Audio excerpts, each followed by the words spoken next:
What's up guys, Duarte here with another Marvel Strike Force video, and now we have a new patch, so it's time once again to check out the best Blitz teams that you can make.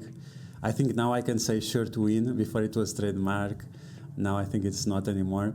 But we are going to take a look at the best Blitz teams that you can make in this patch, and this is for a wider roster using most of the characters available in-game. We can take a look at the characters that we are not using, but it's mostly minions, so it's not super relevant. This is for the patch 5.6, and from my estimations, this patch is going to last until October, so that's a lot of time, and there are at least 2 or 3 milestone events coming up soon, so it's going to be very important to have this Blitz team ready to go. Okay, so let's get started in no particular order. I think it's sort of the power I have, but it can be a little bit different, and I will try to explain a few of the teams because I had to break down some of them to make others for it to be more consistent. Usually we have one more team, so last patch we had 33 teams. Now we should have 34, but I decided just to keep 33 again, but for it to be more consistent, so it's easier for you to find teams that you can beat. Okay, so first team, we have the Black Order, no surprises here, and this is always with the best positioning for the characters, in my opinion, of course, and with my experience. And yeah, so first team, Black Order, then we have the Symbiotes. Always good, this is the best position I like. Then we have the Marauders, nothing special here, just a base team. Then we have the Guardians with Gamora and with Nebula. Without Gamora and Nebula, this team rarely gets any wins, but like this, the team becomes so much better and wins against most teams, except the top meta ones, of course. Then we have Astonishing XMen, they defeat pretty much anything. Then we have the Too Many Sorcerers team, they are very strong as well. Then we have the Inhumans, nothing special about this, we are still waiting for the next Inhumans. We have the Brotherhood of Evil Mutants, Brotherhood 2.0, very strong team, they can beat the Symbiotes very easy on Blitz. Then we have the Sinister Six using Green Goblin. You can make stronger Sinister Six teams, but this is the only one that makes use out of Green Goblin, so keep that in mind, especially if you have a big Green Goblin. Then we have the Bimtek team. This team works sometimes, you have to be picky with the matchups, but it's RNG fast, so yeah, it's always a problem. Then we have the Heroes for Hire with Shang-Chi. I prefer to have Shang-Chi next to Luke Cage because he has more ways of getting deflects, and you really don't want any splash damage to go to Colleen, Iron Fist or Misty Knight, so I think this is the best positioning for now, but as we use this team more and more, we'll see if it keeps this way or not. Then we have the Crit Factory, and in the past I was using Storm with the X-Force, Storm with X-Force, and it was nice, but I felt like it was not good enough. It would win 30-40% of the matches, you had to be extremely picky, and I thought that you'd waste more time choosing the match than winning it, and because of that I decided to break the team apart once again and put together these characters that benefit a lot of crit, especially with the Domino. She increased the crit damage of the X-Force, and the X-Factor will give crit to the allies, so I think it's a good combination, and of course they win very, very easy. And it's a good way to increase the consistency of the team. Then we have the Uncanny XMen with Storm now instead of Wolverine. With Storm it's 20% better or 30% better than with Wolverine, so more consistency like always. Then we have the Red Hydra, nothing special about this team, we know it for a while. We have the Shadowland. In terms of Shadowland, I actually changed the position of these characters a little bit. Now I have Moon Knight in the middle, then I have Daredevil. Here I have Night Nurse, Elektra, and White Tiger. So I decided to put Moon Knight in the middle because he has that damage reduction in the passive, and Moon Knight is one of the characters that you want as strong as possible, especially with the new meta, with the Death Knight and so on, she will increase the value of Moon Knight, so keep that in mind. I think a few people are not paying attention to this title, so keep this in mind. Okay, so let's continue. We have the Fantastic Four with She-Hulk, nothing special about this team. Then, then we have the Aluminium Surfers, and it's Silver Surfer carrying these 4 trash characters. There are other situations where you could use these characters, but they are so bad overall that I just don't know. But yeah, Silver Surfer is strong enough to carry this team. You have to be picky with a match, but usually you can find an easy one to deal with. And my ISO weight on Silver Surfer is Healer, and ISO weight Blue level 3. And at this level of ISO weight, he becomes extremely annoying because he's so fast and he's healing up like crazy, more than he usually does. So it's quite insane. Okay, so we have the Swaim, nothing special about this team, we already know it for a while. Then we have the Clone Factor, and the gimmick of this team is that you have multiple mana, and whenever one of the clones die, there is a chance that Nobu will revive them, increasing the healing and the survivability of multiple men. Then you have Negasonic plus X23. They have a little bit more survivability because they have the barrier and the self-healing and so on. And with the clones distracting, that gives them time to sustain themselves a little bit more, and you have Polaris doing most of the damage. You should try to have as strong as possible X23 and Polaris, the Negasonic in the middle, and then the Multiple Man and the Nobu as the lowest characters on the team.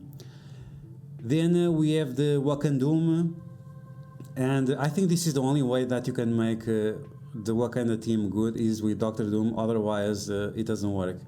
You could separate and put Captain Marvel here if you have a very strong Captain Marvel, but if it's not the case, then it's just better to use Doctor Doom and use these 4 characters, because otherwise they will have no good team where to use them. And if you remove Black Panther here and use it in other team that we are going to talk further in the video, it's fine, but I don't know, he's still not good enough, and he really needs the defense up and the towns and so on in order to last for more than 1 turn. Okay, now we have the Purple Hydra, nothing special here. We use a minion here, the Hydra Grenadier. It's not really necessary, you can use other minions if you want. This one works a little bit better, but it's not very relevant. Then we have the Kingpin here. Not exactly necessary as well. It's up to you if you want to use it or not. I think he is better here. He would be fine as well on the Mercenaries, but I think here is just good enough to play on auto on Blitz. Okay, then we have the Young Avengers. This team works fine. For me it doesn't work so well because my Spider-Man is at 7 red stars, and that becomes a problem. But overall, if the team was a little bit more balanced, they would win all the time, but because of this detail, you have to be a little bit picky. You want to have a strong, what's her name? Miss Marvel, strong Squirrel Girl, and the Miles should be decent as well. But keep it balanced. This team is not so great, and it's hard for them to give big bunch-ups. Then we have the Krillington. I changed the positions a little bit. I decided to put the Reaper here just because she is very useless, and save a little bit Ronan. And Phyla-Vell carries the team. She's very, very strong, and yeah, it's good enough to make a new team. Then we have the Skillet military, and I don't use super traditional skill military team, but this team is very, very strong on Blitz at least. We have Red Guardian, Black Widow, Yelena Belova, then we have Hawkeye, and then we have Punisher. It's Assist Fest. Should be the name of the team, Assist Fest. So many assists from Yelena and Black Widow and Hawkeye. It's insane, and the team has a lot of sustain, a lot of buffs, and I really enjoyed 4 Blitz. Once again, these teams are only 4 Blitz. Now that you have 2 tabs, put all these teams on the Blitz tab, and we are going to be very, very happy. Okay, let's continue. We have the Shield 3.0. because Coulson on his own is not great, so we need to have him together with Nick Fury and Kestrel to make sure that we can score some wins out of Coulson and of Shield Medic. Then we have the Secretly Avenging with the Captain America Sam Wilson, Mary Hill, and Sharon Carter, plus these two guys that benefit a lot the abilities of the other guys. It's a great team, punches up quite a lot. Then we have the Trashtron, this time with the Vision, make it to have a little bit more survivability. It was fine with Scarlet Witch, but I found a better place for her. And with the early defense up, the team wins a lot more easy.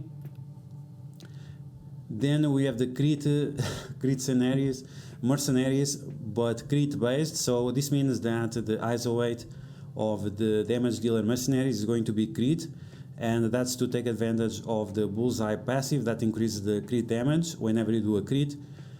And yeah, this team is very strong. I changed the positioning a little bit. It's a little bit better on Blitz like this, but on Alliance Wars it's not the case. So keep that in mind, that for Alliance Wars you want to use another positioning. Then we have the Power People, and I decided to put Captain Marvel here because this team does not always win, and like this it's 15 to 20% better in terms of win rate. I just feel that what's his name? Iron Man on this team is not great. He doesn't do much, and I think he has better places. So yeah, the sustain that she has, she can be a little bit soaking the damage, and it's fine. Okay, so let's continue. Wave 1 Asgardians, we have Thor being boosted by Hulk, Captain America, Iron Man, and Sif. So all of these characters are going to increase the damage of Thor. Then 3 of these characters are going to increase the damage of Iron Man. Captain America is buffing the HP of 4 of these characters, and Thor is also being healed by these 4 other characters. So this is not a typical combination, but it works very, very well. The team is very, very tanky, and it works great for Blitz, just for Blitz. Then we have the creeping around, and they are creeping around because they are in stealth. So we have Ultimus, Korath, and Minerva plus Chris Cyborg on stealth, and this gives them a little bit more survivability. The team works fine, but on my case, my Chris Cyborg and Korath, they are a little bit too low, so sometimes they die a little bit too fast. And thanks to End Sentry, this is not the case anymore because they will go on stealth. Then we have the Mystic Heroes. This is one of the new teams, and this team is incredibly strong. We have Dagger, Cloak, Death Knight, plus Elsa Bloodstone, and Scarlet Witch. So this team works with Dagger and Cloak, applying a lot of negative effects to the enemies. Then Scarlet Witch extends all those negative effects. And Elsa Bloodstone, she gets a boost in damage because of Scarlet Witch, so her ultimate is going to do tons of damage, and then Deathpool just cleans the house, and as soon as she starts killing characters, everyone starts to die because of her passive. This team is very, very strong, a lot of fun in case you are playing Blitz manually. I like it a lot. Then Orange Man Good. And the Orange Man Good team is Adam Warlock plus Moondragon, and we have this guy in the middle, Yondu, plus Jessica Jones. Right now she has no team, so I just slot her in to give some more resistance for the team. And I decided to put Ann Archer. He was one of the few characters available, and because he removes positive effects from the enemies, I thought he was good enough to use on his team and increase the value of this team, especially because he goes first, he removes the positive effects, and then Yondu does his ultimate, doing tons of damage. And that's the last team. Okay, so those are all the teams, 33 teams, sure to win on Blitz, almost. Most of them have like 75% chance of winning, others 100% chance in most cases. And the minions we have left behind are these ones right here, so 3 minions, then we have 3, and we have 2 mercenaries, 3 Ravagers, 1 Kree, and 1 Shield. I think those are the best teams that you can make. Of course, you can make even better teams, just you have to put them together. Instead of 33, you will do 30, and you have very strong 30 teams. But I think this is the best way, and you're gonna get tons of points, and you're gonna do the blitzes fairly easy. And if you want to take a screenshot, you can take right now, I guess. And this is probably going to be available on my Discord soon enough. But I'm a little bit busy right now to do that, but I will do it later. So that's going to be the video, guys. I hope you guys enjoy it. If you agree or disagree with any of these teams, let me know in the comments below. And if you have different combinations. And yeah, that's going to be the video. I hope you guys enjoy it. If you did, you know what to do. Smash that like button like a boss. And if you're new to my channel, make sure to subscribe for more Marvel Strike Force content. And I will catch you guys later.